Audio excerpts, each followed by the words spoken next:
তপন বাবু, তপন বাবু, হ্যাঁ কে? বলছি তপন বাবু কি আছেন?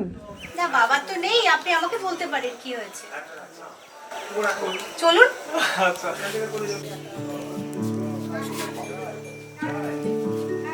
বলুন কি বলছিলেন? বলছিলাম তপন বাবুর সাথে একটু দরকার ছিল আসলে। আমার মানে একটা ওনার সাথে খুব প্রয়োজন। আপনার সাথে কীভাবে বলবো আমি জানি না। আপনাকে আমার প্রথম দেখাতে খুব ভালো লেগে গেছে।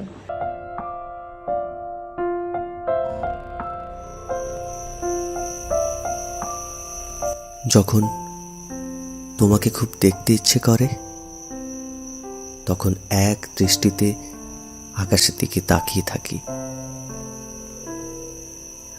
আমি জানি তোমাকে সেখানে দেখতে পাবো না, কিন্তু এটা ভেবে সান্ত্বনা পাই যে দুজনে এক আকাশের নিচে তো আছি। তুমি আমায় শুধু একটু বিশ্বাস দিও, আমি তোমাকে এক আকাশ সম ভালোবাসা দেব।